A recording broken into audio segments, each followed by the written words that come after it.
Welcome back to the channel, everyone. What happens when officers break the law they're meant to enforce? Today, we expose shocking police misconduct caught on camera. And you won't believe who's worse: the female officer already fired or the male officer still on duty. Watch closely and decide for yourself. Welcome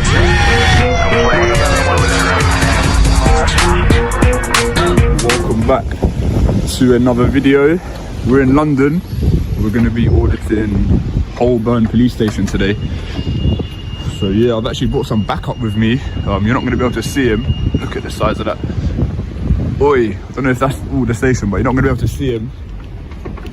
You're not going to be able to hear him. He's going to be anonymous, but rest assured, he will be there in case things get a bit sticky. So yeah, I think this is going to be literally the 9th police station we've done now in London. 9 police stations in London, can you believe that? So it's getting a bit silly now, to be honest, just standing outside police stations, recording, getting detained under the Terrorist Act, so on and so forth. I feel like they need to get the memo sooner rather than later. It's getting a bit silly, but they're not parked on double yellows at least. But yeah, we're just going to see what's going on, see what the angle is. The video opens not with action, but with anticipation. And that's exactly what makes it powerful. From the very first seconds, the observer sees a man who already expects confrontation. He calmly announces his location, states his purpose, and casually mentions that he has backup with him, hidden off camera. That single detail is crucial. It signals preparation. He didn't just show up to film. He showed up expecting resistance. His tone is relaxed but loaded with implication. When he says this is the 9th police station he's audited, it reframes the situation entirely. This isn't spontaneous. This is part of a pattern, a mission. And when he references past detentions under terrorism legislation, the tension quietly spikes. That line plants a seed in the viewer's mind. Something has happened before, and it might happen again. The commentator would note how he frames the police as the ones who need to get the memo. That phrasing subtly positions him as the informed party and law enforcement as behind the curve. It's rhetorical positioning, establishing credibility before any interaction even begins. Visually, nothing dramatic is happening yet. He's just standing outside a building. But psychologically, the stage is already set. This is what makes the opening effective. It creates suspense without action. The viewer isn't watching an event. They're waiting for one. Then comes the subtle tonal shift. Casual remarks about people passing by, rain, and surroundings seem trivial, but they serve a narrative purpose. They stretch time. In suspense storytelling, waiting is a tool. The longer nothing happens, the more the audience expects something too. By the end of this segment, the scene feels like a coiled spring. He's in position. It's back up in a second. Stuff back. On bail. Okay. Yeah. Good luck, man.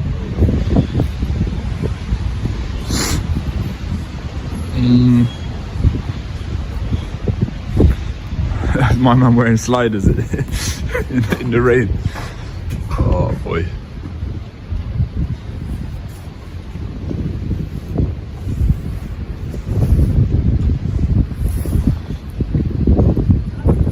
Just filming. Don't know, I'm in a public place. I thought I'm allowed to do it. Yeah, you can. Okay. Just asking why you're filming. Just matters of public interest. Regarding what? Just the comings and goings of a police You station. really don't. We can't allow you to do that because obviously. Really? Or is there legislation that doesn't allow me to do it? I don't know, but if you give me 5 minutes, I can check. The first approach by an officer immediately changes the atmosphere. What was previously observation becomes interaction. The officer's tone is calm and non-aggressive, simply asking why he's filming. But the commentator notices something important. The cameraman doesn't answer casually. He answers strategically. His response, public interest, is brief but deliberate. It's a phrase designed to sound lawful, reasonable, and difficult to challenge. The officer presses for clarification, and here we see the first micro-tension. The cameraman doesn't elaborate meaningfully. Instead, he repeats variations of the same justification. This is a classic tactic in confrontational dialogue. Repeat a legally safe phrase rather than expand into territory that could invite scrutiny. Then comes the first friction point. The officer suggests they can't allow filming. Instantly, the cameraman asks whether there's legislation preventing it. That question flips the dynamic. Instead of him defending himself, the officer now has to justify authority. It's a subtle reversal of pressure, and the viewer can feel it. The commentator would highlight how tone remains polite, but tension builds beneath the surface. Both parties are testing boundaries. The officer is assessing intent. The cameraman is assessing limits. Neither is escalating, yet neither is backing down. When the officer introduces concern about filming police entering and leaving work, the conversation shifts from legality to comfort. That distinction matters. Legality is objective. Comfort is subjective. The cameraman immediately anchors himself back to legality, emphasizing public space rights. That rhetorical move keeps the argument on ground he believes favors him. By the end of this segment, nothing explosive has happened, and yet everything has changed. The encounter is no longer hypothetical. Authority has acknowledged him. Questions have been asked. Positions have been taken. The chess match has begun. Yeah?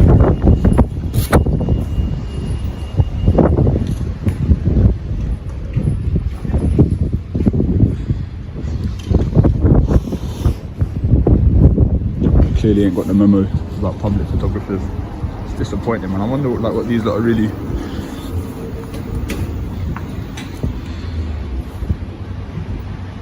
doing. You're right, do you need some help?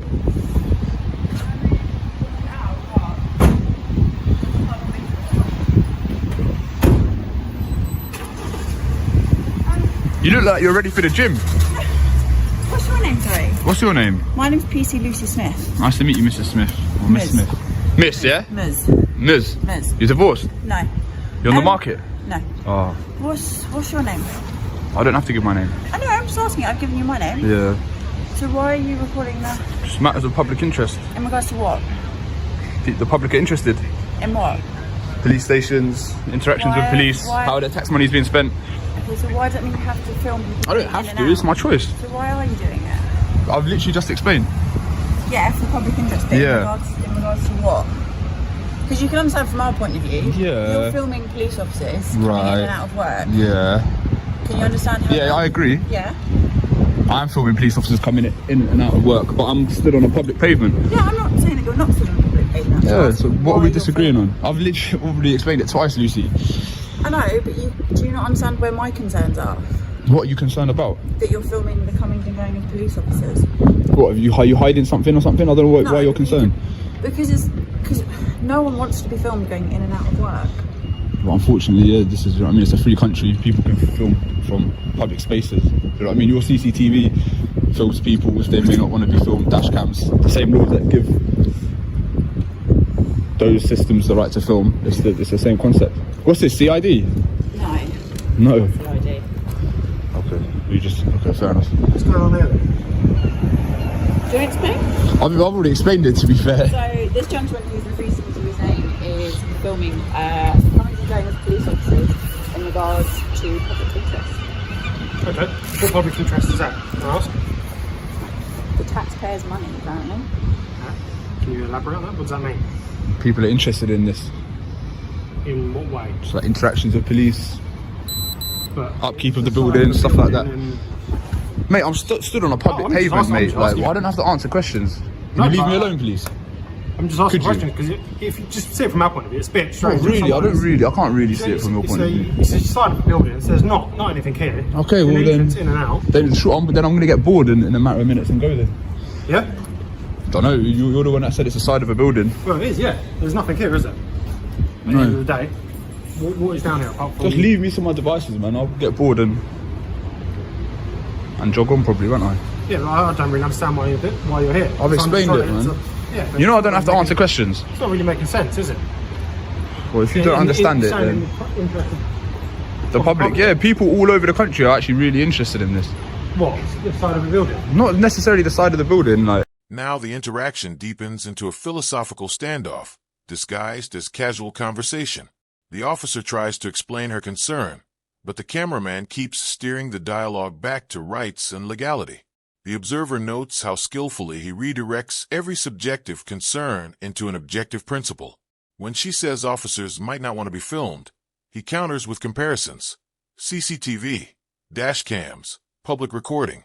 This is a strategic argument technique, analogy.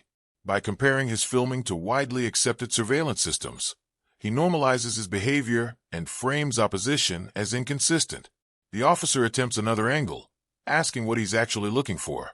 Again, he doesn't provide a concrete answer. Instead, he expands the justification. Architecture, taxpayer money, public interest. The reasons multiply, not because they're needed, but because quantity creates the impression of legitimacy. The more reasons given, the harder it becomes to challenge any single one.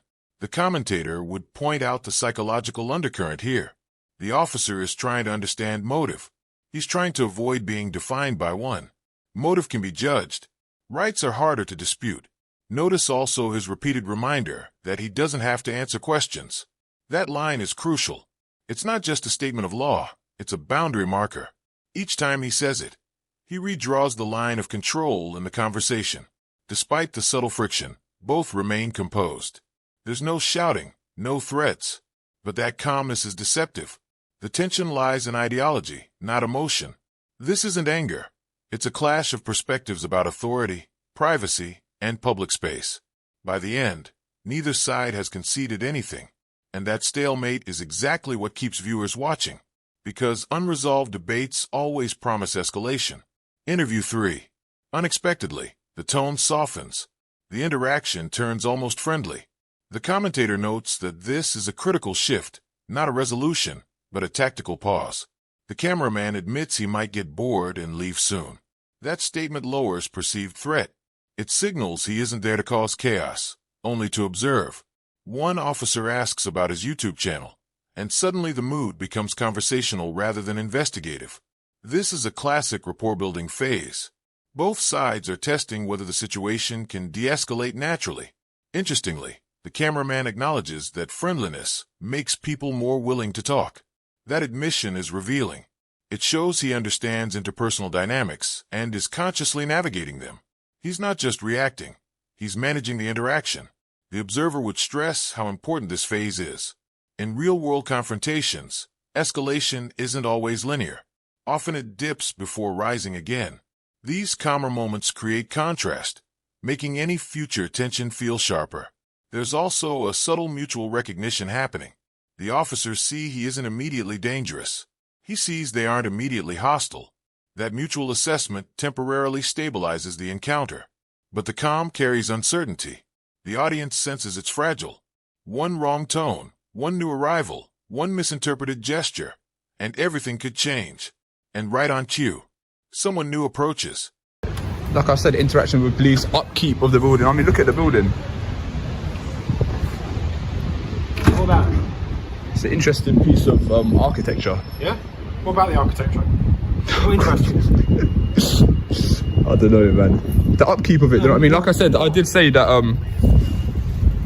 about taxpayers' money and whatnot, so people want to know that the building's in a fit state. Yeah, man. Yeah. Yeah? You got a YouTube video. Why do you say that? Sir? I don't know. What's that? Doesn't need to know, no? Right, are we done? What's your YouTube handle? What's your YouTube handle? Oh, I don't have one. I'm clearly you just ruined the party. Yeah, I'm not an influencer. What's your YouTube handle? I'm definitely not an influencer, mate. I'm not even good enough to be on YouTube. Nah, man. Let alone to have a handle. I'm sure you do a good job. You seem like a friendly guy, you know what I mean? So at the end of the day, mate, people are interested in like the positive interactions with police as well. It's not all about catching some of you lot doing bad things. Right, but he's pretty much, I mean, he's blown up my spot, so I might as well be transparent now. But yeah. Obviously, I mean, at the end of the day, the point is that I'm on a public street. Technically, I can film.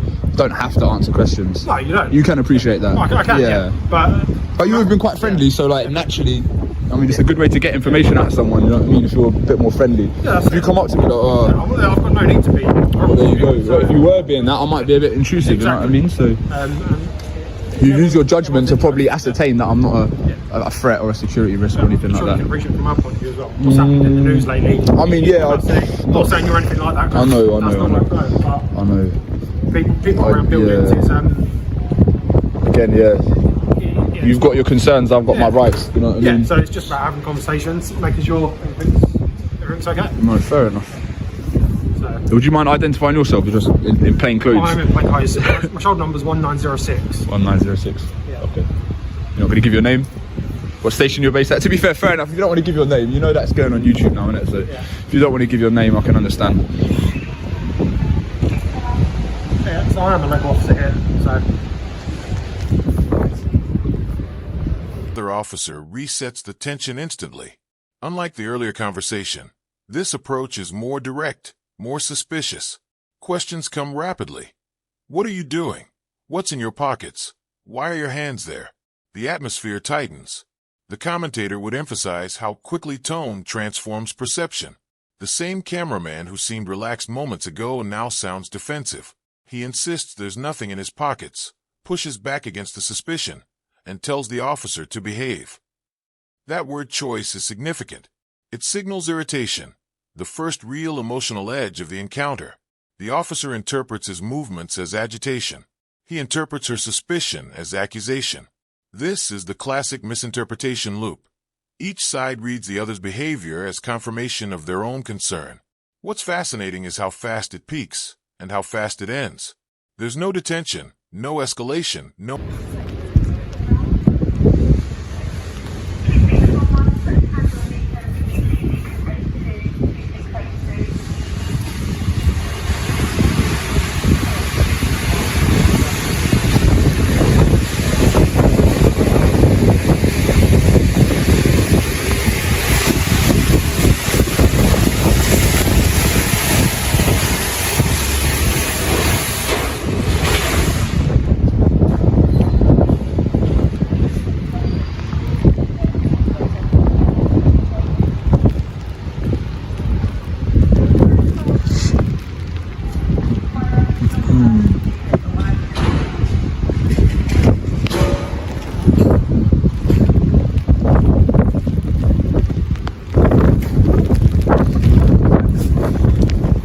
Pissing it down, man.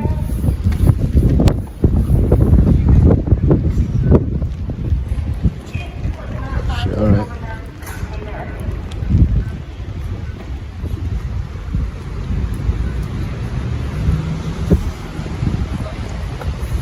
Have you circulated it? Well, just to let everyone know. So I won't get bothered again. Like if cars go past and that and I'm filming them, they're not going to jump out and be like, oh, what are you doing? Might do. Someone might come and talk to you. You might as well circulate it so we don't have that problem. Yeah. But we've let everyone know. Yeah, good. So we've got no concerns. You're happy for me to do this, yeah? Well, yeah, depends what you mean by happy. Obviously, I'm still not understanding. Consent. It's not about consent. Content, I said, if you're content with me doing this, yeah. Sorry. I mean, again, if you've circulated it, then yeah, there should be no further problem. So it goes above us. Powers that be. Yeah.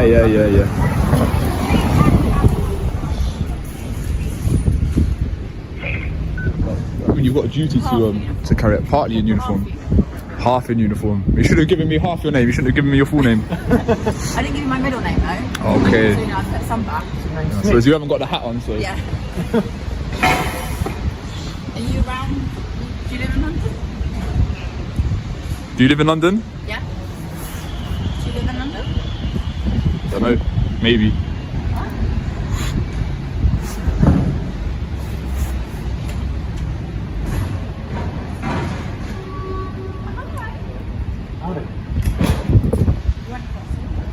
Yeah, it's coming down. Alright, sir, what are you doing at the moment? What are you doing? Filming. Filming? Yeah. What are you filming? The police station. The police station. Why are you filming the police station? I've already explained it to these two officers, yeah. Okay. Oh, it's him. He's on the briefing. Oh, he's on the briefing. Why are you filming? Is everything okay? Just come down and... Am I on the briefing? I'm on the briefing. I never said that. Let me know if I'm on the briefing. I'll give you some information. Is there any reason for you filming? Yeah, just yeah. What do you have in your pocket, sir? What do you have in your pocket? Why do you keep placing your hands in your pocket, sir? Mate, behave, mate. Behave, mate. What do you mean, why do I keep placing my hands in my pocket? Get your hand out of your pocket as well then. There's nothing in my pocket, mate. So why do you keep placing your hands in there? Because that's just what I do. I'll keep my hands here, yeah? There's nothing in my pocket. You think I'm gonna go outside the police station and put... Turn up at the police station and you start filming. Yeah, mate, there's nothing in my pocket, mate. And when they come to speak to you, you become angry and keep putting your hands in your pocket. Yeah, I'm getting angry because you're saying, oh, what's in your pocket, this and that. Chill out, man. About what's in my pocket. Okay. Yeah.